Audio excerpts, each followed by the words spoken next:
Viking News Network. Hello, and welcome to our April episode. I'm Mackenzie Thornton. And I'm Zane Brzezowski. Here at VNN, we have some exciting news. Two of our own, Colm Fitzsimmons and my co-anchor, Zane Brzezowski, won this Crystal Pillar Award from the Emmy Association for their story, Spooky Basement. The award ceremony was held on April 12th in Bloomington, Minnesota. In their category, there were 3 other stories nominated. Zane and Colm won for their excellent work, talent, and creativity. Good job to the both of you. With the new school year looming, big changes are on the horizon for Pelican Rapids School District. Here are Kirby Nelson and Colm Fitzsimmons with information on the budget cuts. On Wednesday, April 3rd, the Pelican Rapids School Board convened to discuss cuts to the school's operating budget, which were between $1 million and $900,000. Superintendent Randy Anderson gave us some insight on the budgeting process. 3 factors play into education finance.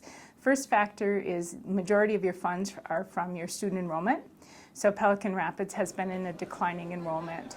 The second piece is you have compensatory aid and general aid that support the district. And then you have the increase in costs. So as with your balanced checkbook and your costs at home, food costs go up, maintenance costs go up, personnel costs go up. So our costs have been increasing over the last 10 years and our revenue has been declining. So we are actually deficit spending this current year. Based on the information that we have, if our enrollment continues to decline, our costs continue to go up, we're forecasting that we're going to have to make additional reductions in the future. 10 kids is a staff member. 10 kids is a couple support personnel. 10 kids can be a sport or an extracurricular activity. So the impact of 1 or 2 students leaving the district or coming into the district has a significant impact on what we're able to fund and not fund. Ultimately, when you're talking about budget reductions, you're talking about personnel, you're talking about choices and options, and you're talking about resources to serve our students. It's hard, it's personal, and it's really difficult to make those decisions because ultimately, at the end of the day, what we're doing is taking resources away from students. But it was imperative for us to do to ensure that we are able to keep Pelican Rapids School District as awesome as it is. During the April 3rd meeting, the board eliminated 4 elementary positions, 1 assistant basketball coach, 2 all-school musical positions, 1 junior high track coach, 7 support staff, 1 technology consultant, as well as reducing hours for custodians, secretaries, choir, Spanish, and FACS. Total savings equated to $898,448. However, these reductions are still approximately $200,000 short of the school board's original target, so there may be more reductions in the near future. There may be a solution in increased levies and grants, as well as legislation changes. The school board hopes these measures will be enough to alleviate the financial woes. We wish the faculty and staff who have been cut the best of luck in the future. They will be missed here. The elementary art program soars as Kate Wolliver-Martinez teaches her students about more than just art. Here is my co-anchor Mackenzie Thornton with the story. Every family movie night, the elementary art students showcase their projects to the community. To go with the movie Wonder, the students in 5th grade learned about empathy. Students are learning about artist Mark Rothko, and he's an abstract artist who creates empathy and color psychology into his paintings. And students have studied that, and they have written haikus. Then, once they have written their haikus, they have illustrated them using the same technique of artist Mark Rothko, which is with a palette knife, and each color represents a meaning. When you open it up, there's a letter to the other 5th grade students. So one of our 5th graders wrote to another 5th grader in Florida. Within that letter, it illustrates what the haiku means and how the colors are incorporated within that. They will send their letters down to the students who were affected by the hurricane. The students will continue to write letters back and forth. The family movie nights will be continuing throughout the summer in the park. This month, the high school art students concluded their year with the MSHSL Art Contest. On April 24th, 11 students in grades 9 through 12 traveled to New York Mills. The students attended classes and workshops throughout the day. Receiving awards, Kosar Ali, Lillian Carlson, Cassidy Cubits, Alex Motes, Ella Backstrom, and myself, Mackenzie Thornton, received excellence, and Cassidy Cubits and Max Dykoff received superiors against 13 surrounding schools. Congratulations to the art students on a successful year. This year's Pay Seniors decided to assist the YWCA Society. They helped out by making donation boxes for personal hygiene products such as shampoo, conditioner, and body wash. The high school held a contest to see which power hour could raise the most donations. The winner received root beer floats. The products go to the homeless. Teacher Spotlight is back and as good as ever. Although it's not focused on a teacher this time, instead, it's on someone, or should I say, some people who are behind the scenes, in the shadows, and doing plenty of work. Let's have a look at Spencer Oakey's report. Who could these mysterious people in the high school be? Who better than the secretaries at the front office, who are always nice and greeting people with a smile? Although, what do they completely do here? They maintain student records, deal with incoming phone calls, man the doors, help students, staff, and parents throughout the day, take care of the mail, watch the cameras, and also help with discipline and other activities that come and go throughout the year. What's the best part of the job? Anna Motes. Working with our student aides. How did you end up as a secretary? The position opened up. Might have had another staff member chase me through the office, ask me if I'd ever be interested in applying for the position. And that's how it happened. I guess I used to work in a dental office up in Fargo as a secretary, and then I went and worked at a hospital as a secretary. So I think it was the first time that I even thought about it. A good friend of mine from high school asked me to work with her in the dental office. So it started many years ago. And there you have it, folks. Our April Teacher Spotlight. PRHS is home to many talented individuals. This month, we also chose to spotlight a certain student whose hard work and dedication has led him to develop a wonderful talent. We now go to Tucker Moss and my co-anchor, Zane Brzezowski, with the story.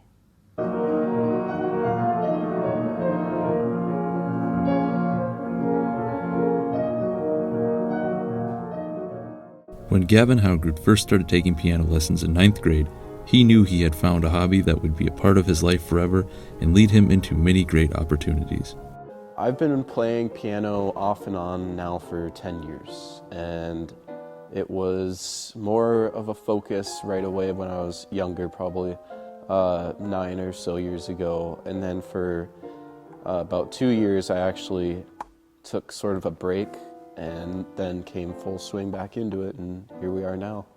I take piano lessons at Concordia from Dr. Hirschberger, who is the director of keyboard studies there. So about 2 or 3 years ago, my band teacher, Mr. Fitz, he was looking for ways that I could get a replacement teacher because Amanda Backstrom couldn't teach classical music. So I needed a teacher who could do that, and he set me up with him, and I auditioned to get into his studio, and I got in. So to learn a hard piece, for example, the 4 etudes I'm currently working on, 2 of them have now been going on for 6 months, and they're still not at the level of performance. I guess I could perform them at that point, but for any sort of a classically sophisticated audience, it would probably be looked down upon. Oh, yes, I memorize every piece I learn pretty much just because that's, it just comes with the amount of practicing I do. Average to memorize a piece, I would say anywhere from 30 minutes to 2 hours of practice time. For example, the 2 etudes I'm doing in concert on the 27th, they were pretty short, and it only took 30 minutes to memorize both of them.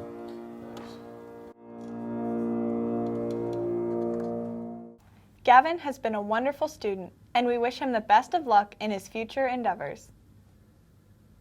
Speaking of music, our wind ensemble had the opportunity to go and participate in a large group contest. The contest was held at Concordia College on April 4th. Pelican Rapids was one of the 6 bands that competed. Our band was the only group to earn a triple superior out of all the schools. Good job to all the other bands that competed. The senior high choir group had the opportunity to go to Florida this year. They had many fun activities such as going to Disney World, seeing the Blue Man Group, and visiting Melbourne Beach Resort. The choir members have a high school memory that will be with them forever. This May, a student-directed production is coming to the Pelican Rapids High School Auditorium. Here is Caitlin Howgrud with the story. The spring play is Fantastic Mr. Fox. The story focuses on the exciting adventures of a family of foxes on the run from evil farmers. Viewers will be on the edge of their seats as they watch Mr. Fox and his friends try to outwit the farmers again and again. The entire production is being put together in under 8 weeks, and students are hard at work. From acting and costumes to set design and lights, there is plenty to do. As is tradition, the spring play is run completely by students, including being directed by a senior.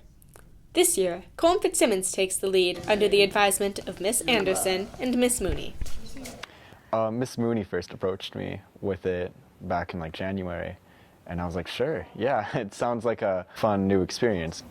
It's hard work. Directing is a new experience for him, and he's picked up a lot along the way. I've learned pretty much everything because this has been the first time that I've done anything like this. So, just yesterday we were working with a light board, which I'd never done before. Every day I'm learning something new.